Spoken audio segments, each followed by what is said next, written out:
Hi hello welcome back to my channel passion cakes. నేనైతే నా ప్యాషన్ని follow అవుతున్నాను. మరి మీరు ఇదైతే మొన్న సోనియా గాంధీ గారి బర్త్డే సందర్భంగా ఒక 5 కేజెస్ నార్మల్ కేక్ అయితే ఆర్డర్ వచ్చిందండి.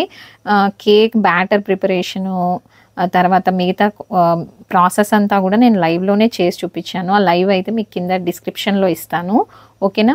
తర్వాత కేక్ అంతా అయిన తర్వాత ఐసింగ్ కూడా చేసిన తర్వాత నేను ఎలా డిజైన్ చేశాను అనేది మాత్రమే చెప్తున్నానండి ఇందులో. ఎలాగూ కాంగ్రెస్ పార్టీ అంటే మనకు ఫ్లాగ్ కలర్స్ ఉంటాయి కాబట్టి జస్ట్ నేను వీ కట్ ఇచ్చానండి అంతే. పైపింగ్ బ్యాగ్కి వీ కట్ ఇచ్చి అదే నార్మల్ క్రీమ్తో అయితే ఈ విధంగా జస్ట్ వైబ్రేట్ చేస్తూ వెళ్తే మనకి ఫ్రిల్స్ లాగా వస్తాయన్నమాట. ఇప్పుడు చూస్తున్నారు కదా, నీట్గా మనకి ఫ్రిల్స్ లాగా వస్తాయన్నమాట. తర్వాత నెక్స్ట్ వచ్చేసి మీకు మోస్ట్ ఇంపార్టెంట్ థింగ్ ఇందులో నేను చెప్పదలుచుకున్నది ఏంటి అంటే non edible photo print at లో బడ్జెట్ అనమాట. అంటే యాక్చువల్గా ఎడిబుల్ ప్రింట్ అయితే కొంచెం కాస్ట్ ఎక్కువ అవుతుందండి, దాన్ని హ్యాండిల్ చేయడం కూడా కొంచెం కష్టం. ఈ విధంగా నాన్ ఎడిబుల్ అయితే మనం మేనేజ్ చేసేయచ్చు. ఎందుకంటే నాకు ఇక్కడ ఎడిబుల్ ఫోటో ప్రింట్ తీసే షాప్స్ కానీ వేరే బేకరీస్ కానీ లేవన్నమాట. కాకపోతే ఈ ఫోటో ఐడియా మాత్రం అందరి దగ్గర నుంచి మోస్ట్ వాంటెడ్ లాగా ఉందన్నమాట.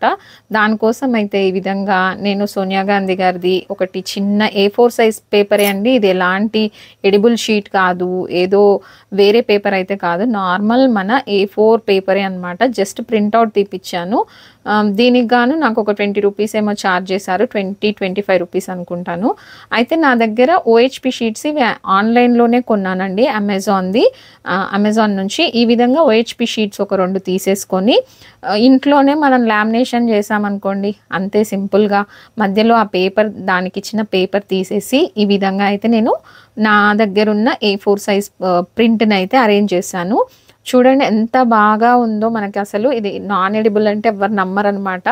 ఇలాంటి ట్రిక్కులు చేయకపోతే మనకి హోమ్ బేకర్స్కి చాలా కష్టం అండి. ఎందుకంటే అన్ని రకాలుగా హ్యాండిల్ చేయాలి, అందరినీ ఫుల్ఫిల్ చేయాలి, అందరినీ సాటిస్ఫై చేయాలి అంటే ఇంకా మనం ఇలాంటి జిమ్మికులు ఎన్నో చేయాల్సి ఉంటుంది, ఓకేనా.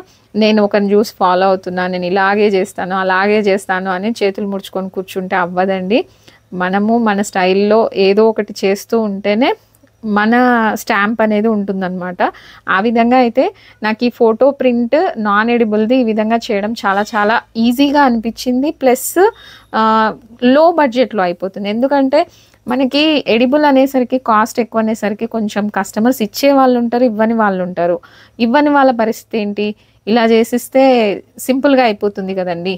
ఈ విధంగా అయితే నేను ఫోటోని ఆ A4 సైజ్ షీట్ని ఆ OHP షీట్స్ మధ్యలో పెట్టేసిన తర్వాత నాకు అది బార్డర్ లాగా ఇచ్చేస్తే మీరు ఇందులో తీసుకోవాల్సిన జాగ్రత్తలు ఏంటంటే ఆ A4 సైజ్ అనేది పొరపాటున కూడా కేక్కి టచ్ అవ్వకుండా చూసుకోండి. OHP షీట్ లోపలికి సెట్ అయ్యే విధంగా 1-2 సార్లు చూసుకున్నాక ప్లేస్ చేయండి. నేను కొంచెం టైం తీసుకున్నానండి, మీకు చూపించినంత సింపుల్గా అంత ఈజీగా అయితే ఏం పెట్టలేదు. అంటే మధ్యలో పేపర్ ఏమన్నా బయటికి వస్తుందా అవన్నీ చెక్ చేసుకొని పెట్టుకోవాలి.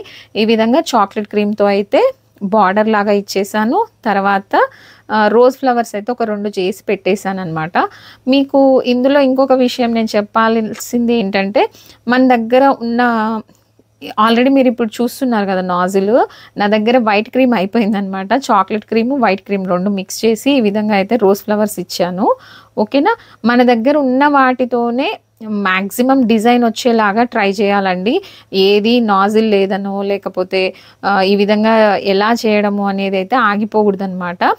కొన్ని నాజిల్స్ లేకుండా రావు. కానీ నేను చెప్పేది ఏంటంటే ఫైనల్గా మీరు ఏ విషయానికైనా ఇది లేదు అది లేదు అని వంకలు పెట్టకుండా కొంచెం క్రియేటివ్గా ఆలోచిస్తే ఆల్టర్నేట్ ఏదో ఒకటి దొరుకుతుందండి. ఆ విధంగానే నేనైతే ఈ నాన్ ఎడిబుల్ ఫోటో ప్రింట్ని అయితే చూస్ చేసుకున్నాను అనమాట. బటర్ ఇది క్రీమ్ అంటకుండా చూసుకోవాలి ఆ పేపర్కి, ఎందుకంటే అదంతా ఆయిల్ పీల్చేస్తుంది అనమాట. మ్యాక్సిమం మీరు లోపలికి సెంటర్కి ప్లేస్ అయ్యేలాగా చూసుకోండి ఫోటోనైతే, ఓకేనా ఫ్రెండ్స్. ఇంకొక మ్యాటర్ ఏంటంటే మనకి దీని మీద ఇంకా టాపర్ పెట్టాల్సిన పని కూడా లేదు. ఎందుకంటే మీరు చూస్తున్నారు కదా హ్యాపీ బర్త్డే మ్యాటర్ కూడా రాసేసి ఉందన్నమాట. పేరు రాయడం చాలా మందికి రావట్లేదు. ఇది ఒక సింపుల్ టెక్నిక్ లాగా కూడా వాడేసేయచ్చు ఫ్రెండ్స్. అంటే ఇప్పుడు నాకు రాసే పని తగ్గింది మీరు గమనిస్తే, ఓకేనా. మిగతా ఫోకస్ అంతా నేను డిజైన్ మీద పెట్టొచ్చు అనమాట. ఇది అలా కూడా యూజ్ అవుతుందని మీకు చెప్తున్నాననమాట. ఓకేనా. ఇప్పుడు నేను చేసిన 2 రోజెస్‌లో ఒకటి ఆరెంజ్, ఇంకొకటి గోల్డ్ వేసాను. యాక్చువల్‌గా ఆరెంజ్, వైట్, గ్రీన్ పెడదామనుకున్నాను. కాకపోతే వైట్ క్రీమ్ అయిపోయింది. వాళ్ళు కస్టమర్ వచ్చి బయట నిల్చున్నారనమాట కేక్ కావాలని. ఇంకా చేసేదేం లేక ఉన్న వాటితోనే అడ్జస్ట్ చేసేసాననమాట డిజైన్ అయితే. నా దగ్గర ఇప్పుడు చూసారు కదా ఆల్రెడీ గ్రీన్‌ది వీ కట్ నాజిల్ మనకి లీఫ్ లాగా కూడా వేయడానికి పనికొస్తది. అదే స్టైల్‌లో రోజెస్‌కి ఈ విధంగా లీవ్స్ ఇచ్చాను. నా దగ్గర ఉన్న కలర్స్‌తో అయితే కింద డెకరేట్ చేశాను. ఫైనల్‌గా అయితే సిల్వర్ డస్ట్ కూడా స్ప్రే చేసేసాను. మీకు కేక్ లుక్ కూడా క్లోజప్‌లో చూపిస్తాను. సైడ్‌కి కూడా మీరు గమనిస్తే నేను డస్టింగ్‌తోనే ఆరెంజ్ అండ్ గ్రీన్ కలర్ అయితే డస్ట్ చేశానండి. ఎందుకంటే కొంచెం కలర్‌ఫుల్‌గా కనిపిస్తుంది కదా ఫ్లాగ్ థీమ్‌లో అని చెప్పేసి చెప్పాను కదా క్లోజప్‌లో చూపిస్తానని. ఫైనల్ అవుట్‌పుట్ అయితే ఈ విధంగా వచ్చిందండి. మరి మీకు గనుక నచ్చితే please like, share and subscribe.